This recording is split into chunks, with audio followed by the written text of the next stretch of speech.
Chapitre 2. Flagrant délit. C'est la dernière fois, tu m'entends? La prochaine, je te balance aux flics.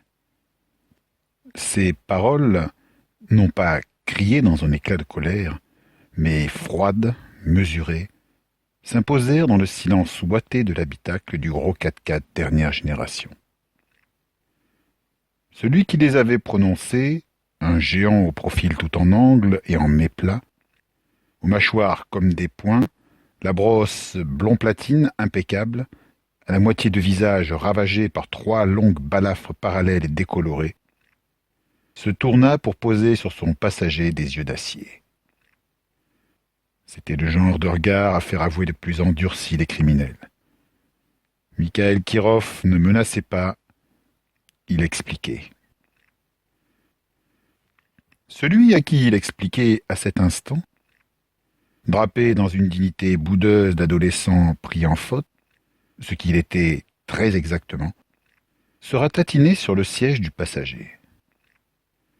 Grand, lui aussi, presque autant que celui qui venait de parler, mais bien moins impressionnant, Lucas tentait de toutes ses forces de masquer la peur que lui inspirait son voisin. En vain. « Tu m'as bien entendu ?» Michael n'avait même pas haussé le ton. Il n'en avait nul besoin. Ses yeux, après avoir pesé sur lui pendant d'interminables secondes, revinrent à la 4 voies qui sinuait dans la lueur des phares, les champs succédant aux bois à mesure qu'ils descendaient les flancs de la montagne vers les lumières de la ville. Dans son uniforme noir au col strict, marqué du logo de la Telcorp, un éclair vert stylisé traversant un cercle, sous les manches duquel on devinait le jeu de sa musculature de fauve à visage humain, alors qu'il tournait le volant, Michael était encore plus impressionnant.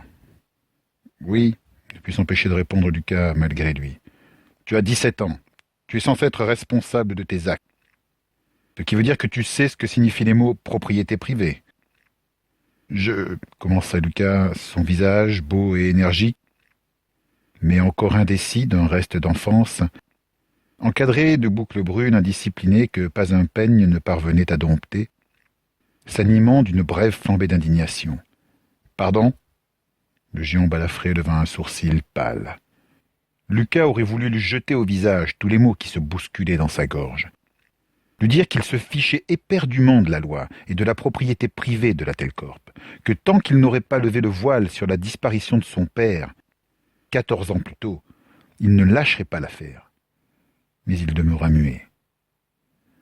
Alors qu'il négociait un tournant et que les lumières de Vic-sur-Serre, comme une pluie d'étoiles multicolores égarées au creux de la vallée, s'offraient à eux, Michael, comme s'il lisait ses pensées, ajouta « Ton père était une pointure, et un type bien, mais il est mort. » Dans le silence de la voiture électrique dont le moteur, fonctionnant grâce à une pile au tellurium, ne faisait aucun bruit, les mots de Michael, prononcés de cette voix calme et sûre d'elle, tombaient sur le cœur de l'adolescent avec d'autant plus de dureté. « Ce n'est pas, » commença Lucas, la peur que lui inspirait son voisin vaincu par la colère. « Il a disparu dans cette grotte voilà 14 ans. Depuis, personne ne l'a revu. S'il était encore en vie, il se serait signalé, tu ne crois pas? On ne survit pas 14 ans au fond d'un gouffre. » Chacun de ces mots, assenés de cette voix calme et raisonnable, était une épine de glace enfoncée dans la poitrine de Lucas. Ses grands yeux sombres disaient son tourment, un tourment qui se mua aussitôt en agressivité. « Alors pourquoi ne pas vouloir me laisser explorer la grotte? Elle l'a déjà été 100 fois, personne n'a retrouvé le fantôme de ton père.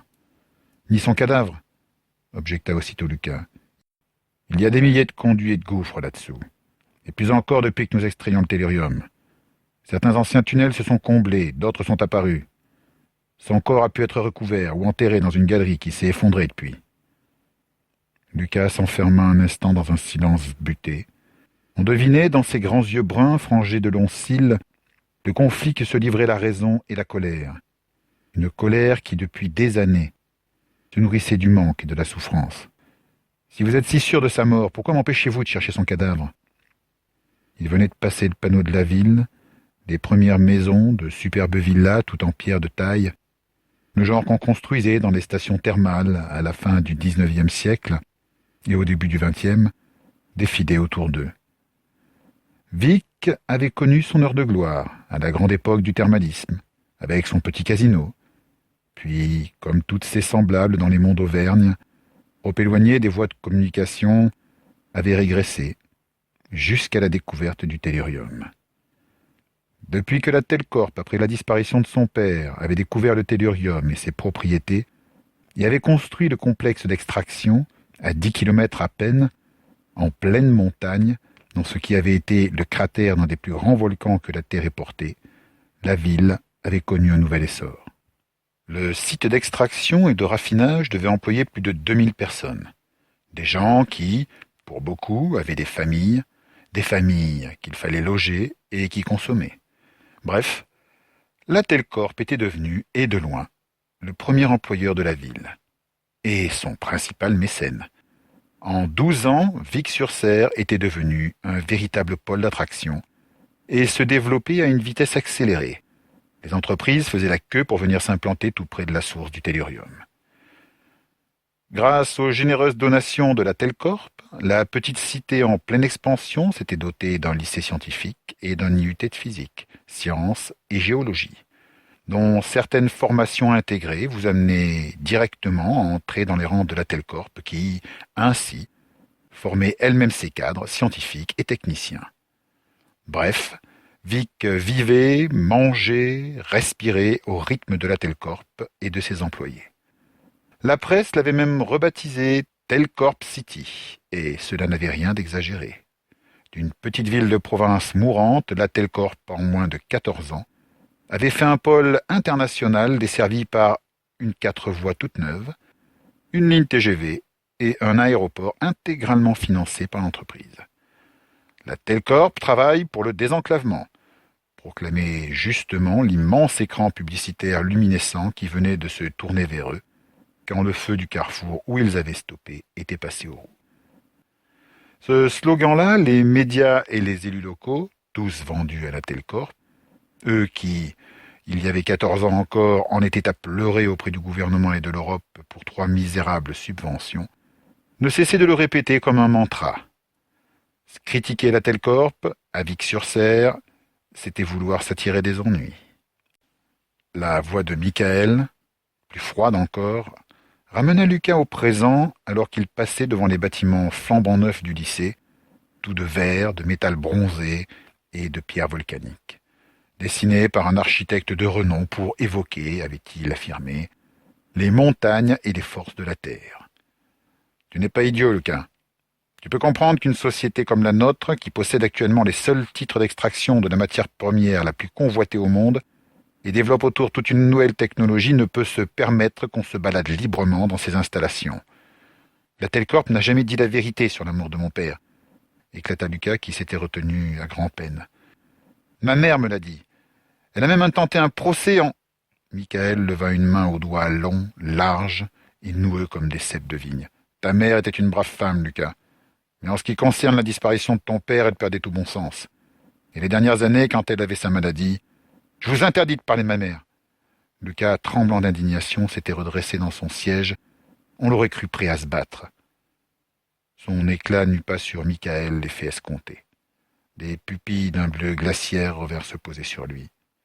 Lucas sentit les mots qui se bousculaient dans sa gorge et se figer. « Tu n'as rien à m'interdire, Lucas. Si je te ramène chez ton oncle plutôt qu'à la gendarmerie, c'est uniquement en mémoire de tes parents. Et parce que ça ferait de la peine à Charles. Ne l'oublie pas. » Charles était le fils de Michael et le meilleur ami de Lucas. Le hasard avait voulu qu'ils se retrouvent tous deux dans la même classe, à l'école, et mieux encore, à la même table. Mis à part la taille, il n'y avait guère plus opposé qu'eux. Tant Charles était mince et lui charpenté, blond de chevelure et clair de peau où Lucas était brun, froid et taciturne où il était exubérant. Lucas rêvait de retrouver la trace d'un père disparu, et Charles ne désirait rien tant qu'échapper à la tyrannie du sien. Pourtant, au gré de leur scolarité, les deux garçons étaient devenus amis, plus que cela même. inséparables. Je tenta Lucas en essayant de secouer la gangue de glace qu'il sentait l'étreindre, alors que pesait sur lui ce regard polaire dans ce demi-visage ruiné. Michael poursuivait de cette voix qui ne s'échauffait d'aucune colère, mais dont la moindre syllabe trahissait une détermination implacable. Dégradation de matériel, violation de propriété privée, espionnage industriel. Tu sais ce que ça veut dire? Voilà ce à quoi tu t'exposes avec ton petit cirque. J'ai fermé les yeux jusqu'à présent, mais cette fois, c'était la dernière. Alors même qu'il prononçait ces mots, Michael tournait pour prendre un rond-point, passait devant le mini-golf et s'engageait dans une des rues proches de l'ancien collège, de la vieille piscine et de la plaine des Jeux. Le gros 4x4 noir, sans un bruit, s'engagea dans une rue bordée de maisons anciennes dont les promoteurs n'avaient pas encore réussi à déloger les propriétaires. Celle de son oncle, où il avait aménagé 9 ans auparavant, à la mort de sa mère, se trouvait un peu plus loin, à l'écart des autres, tout au bout de la rue. La voiture ralentit, se rapprocha de la belle bâtisse à 2 étages de la première moitié du XXe siècle. Par un large escalier tournant, on accédait au-dessus du garage à un perron à colonnes. Des grandes fenêtres panoramiques du salon filtraient une lumière changeante. Son oncle Patrick devait regarder un film sur l'immense écran plat. Lucas était prêt à parier qu'il s'agissait d'un film de SF des années 80-90 ou d'une comédie. Une de celles qu'il ne se lassait pas de revoir. 4 mariages et un enterrement ou Le jour de la marmotte, ses préférés. La voiture s'arrêta dans un crissement de pneus presque imperceptible. Lucas aurait juré que personne dans la rue, et encore moins dans les maisons, n'aurait pu entendre le moteur. Pourtant, il lui sembla deviner, derrière les carreaux des grandes fenêtres, une ombre nerveuse qui se découpa sur la lumière kaléidoscopique avant de disparaître. Son oncle, déjà? Décroche-toi et descends. Michael n'avait pas élevé la voix, il n'en avait nul besoin. Lucas ne se fit pas prier et sortit de la voiture. À peine avait-il mis le pied dehors que Michael descendait à son tour. Dressé sur le trottoir, de toute sa taille, dans son uniforme noir et ses grosses chaussures militaires, il était encore plus impressionnant. Sans perdre un instant, il récupéra sur la banquette arrière un gros sac à dos, celui de Lucas. D'un signe de tête, il lui fit signe d'avancer vers la maison. Que pouvait-il faire d'autre? Il faudrait boire le calice jusqu'à la lit. Michael ne lui épargnerait rien. Lucas avait à peine ouvert le portail et s'approchait des escaliers, comme un condamné qu'on mène à l'échafaud, que la lumière du perron s'allumait et que la porte d'entrée s'ouvrait pour livrer le passage à Patrick. Grand, lui aussi, les cheveux châtains coupés mi-longs, il était un rien moins massif, moins impressionnant que Michael, mais ne lui cédait pas grand-chose en taille. Quant à ses yeux, s'ils étaient aussi pâles que ceux du père de Charles, on n'y lisait pas cette froideur implacable qui était le fondement même de la personnalité de Michael. À cet instant, il semblait surtout très ennuyé. Sacré bon sang, mais où était? Les yeux de Patrick tombèrent sur la haute et large silhouette de Michael qui, immobile, le sac de Lucas à la main, se tenait au bas des escaliers. « Devine !» laissa seulement tomber l'homme en uniforme noir à l'adresse de Patrick. Le regard de ce dernier s'était figé, son expression s'était durcie. Si Lucas n'avait pas connu son oncle, il aurait pu le croire dangereux. Mais de tous les qualificatifs que Lucas pouvait trouver en pensant à lui, dangereux ne faisait pas partie du nombre. Patient, très patient, gentil, droit, honnête, ah ça, il l'était, jusqu'à la bêtise. Fidèle en amitié, érudit, drôle parfois, quand il se lâchait, et pas mal d'autres choses, mais dangereux, pas un instant.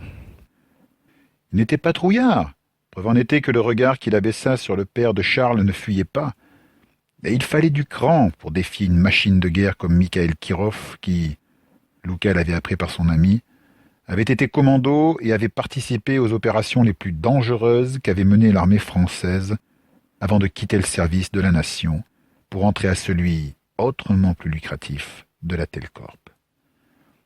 Patrick se contenta d'un sobre « Michael ?»« Salut Patrick, t'as l'air en forme. » pas un « content de te voir ». Patrick ne mentait jamais, et Michael n'était pas le genre à se donner la peine de faire semblant. Alors qu'il gravissait les marches vers le perron, Lucas eut l'impression que l'air, le long de la ligne invisible qui reliait les deux hommes, se changeait en glace. Ils se connaissaient. L'amitié des deux garçons les avait amenés à se côtoyer plus qu'ils ne l'auraient souhaité, mais ne s'appréciaient guère. Il faut dire que tout ou presque les opposait, leur métier, leur caractère. L'un représentait à peu près tout ce que l'autre détestait et vice-versa. Leurs échanges, quand d'aventure ils se croisaient, se limitaient à un bonjour et au revoir protocolaire, et parfois, quand ils y étaient obligés, une vague chronique sur le temps qu'ils faisaient. Ce soir, pourtant, réalisa Lucas en arrivant près de son oncle, qui posa sur lui un regard un rien plus pénétrant, plus aigu qu'à l'accoutumée, il y avait autre chose. Lucas devinait chez Patrick une tension qu'il n'avait jamais ressentie, et la manière dont il avait prononcé « Michael », comme s'ils se connaissaient depuis très longtemps. « Je vais aller », se contenta de répondre son oncle. « Tu t'empâtes, on dirait. Tu devrais faire plus d'exercice. Je te remercie de t'inquiéter pour moi. Mais tu n'es pas descendu de ta montagne pour me dire ça. » Une fois encore, Lucas fut sidéré d'entendre la voix calme et posée de son oncle défier ainsi cet homme dangereux, qui avait derrière lui toute la puissance de la Telcorp.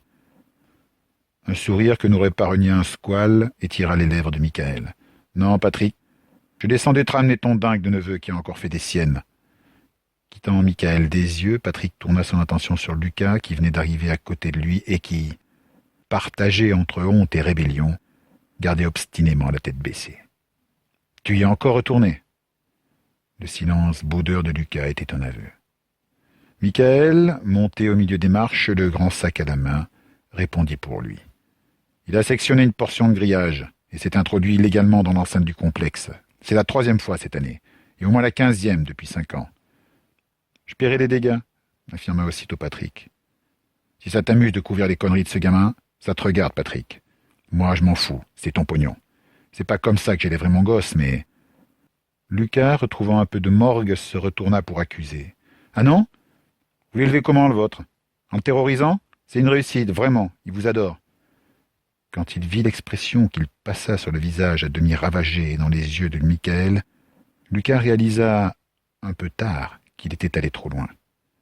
Mais le plus terrifiant, ce n'était pas la rage, la douleur et la haine qu'il devina dans le bleu arctique des pupilles de Michael, mais la manière dont il les musela, les canalisa pour les rediriger.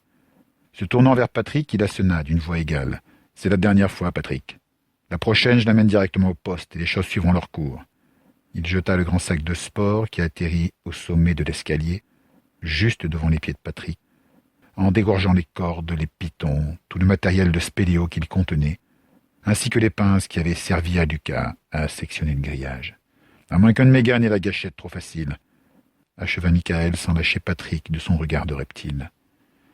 Lucas s'attendait à une protestation indignée, de grands cris effarouchés, ou ces rappels à la raison et au calme dont son oncle avait le secret et qui l'horripilait. Il se trompait.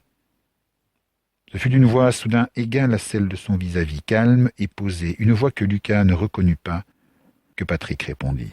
« Fais bien attention à ne pas dépasser les bornes, Michael. » Les deux hommes se défièrent du regard. Lucas, sidéré, crut qu'on lui avait changé son oncle, dont il paraissait à cet instant aussi implacable et inaccessible que l'autre, à la crainte ou la menace. « Que je ne le revoie plus là-haut », furent les seuls mots que lança encore Michael avant de se retourner d'un bloc. Ses muscles noueux roulant sous sa combinaison noire, il regagna son énorme 4x4 aux allures de tank futuriste et claqua la porte derrière lui. L'instant suivant, la grande voiture se décollait du trottoir et, dans un silence surnaturel, s'éloignait dans la rue avant de disparaître à la première intersection. Alors seulement, quand il fut bien sûr qu'elle ne reviendrait plus, Patrick se tourna vers Lucas qui, se croyant tiré d'affaire, s'apprêtait déjà à grimper l'escalier intérieur, au fond de l'entrée, pour aller s'enfermer dans sa chambre. « Lucas, il faut qu'on parle. »